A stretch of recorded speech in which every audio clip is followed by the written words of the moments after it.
Assalomu alaykum. Mening ismim Samira, yoshim 18 da. Mening turmush o'rtog'im o'zimdan 4-5 yil katta bo'lishi kerak. Uyda ovqatlanmayman, restoran yurayman. Oyda 3-4 martadan kiyinishim kerak. Kiyinishni juda yaxshi ko'raman. Bu narsalar menga turmush o'rtog'im qilib berishi shart, chunki hayotga bir marta kelaman. Manki. Hayotga 10 marta keldim. Men ham bir marta keldim.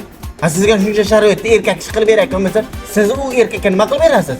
Bechora onam ekanlar u. Dadamga bir og'iz menga u xarajat qiling demaganlar.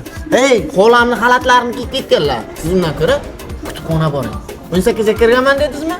Kitob o'qing. Men ham o'zimga yarasha kaprizlarim bor. Kechirasiz u kaprizlarni do'konlaringizda ko'rsatasiz. Qayman? Endi men sizga o'zimni tanishtirsam. Men sizni Instagramlaringizni ko'rdim. Geografiya domlam даже xaritadan topa olmay joylarga borib kelibsiz.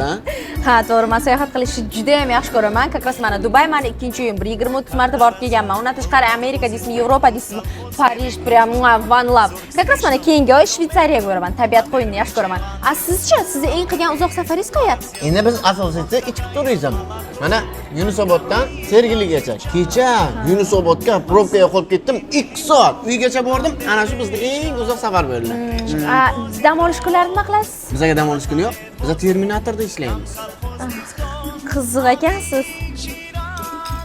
Uzoqlarni bildingmi? Yo'q. Pasportimizga to'g'ri kelmaydi. Kechirasiz. Bu shot birinchi hayotingiz o'xshamagani ham bo'ldi. Ha, men ko'p harakat qildim, saqlab qolgani, lekin biz bir-birimizni to'g'ri tushuna olmadik. Xafa bo'lmanglar, hozirgi ayollar erkak kishini tushunmayapsizlar. Ularni eshitmayapsizlar.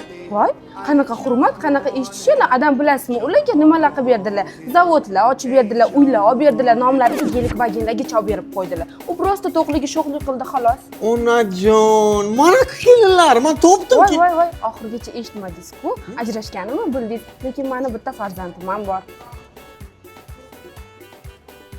O dadajon, u kuyovdan kam qilmaylarmi? Yo'q, ko'p bo'lsa bo'ladi, kam bo'lmaydi lekin. Xudo beraman desa qo'shsha qilib beryapti, lekin sherdan chiqib zaksga ketaylik. Sherdan chiqib. Menga qarang, zaksda bo'lib, shuni o'tamiz, ketamiz.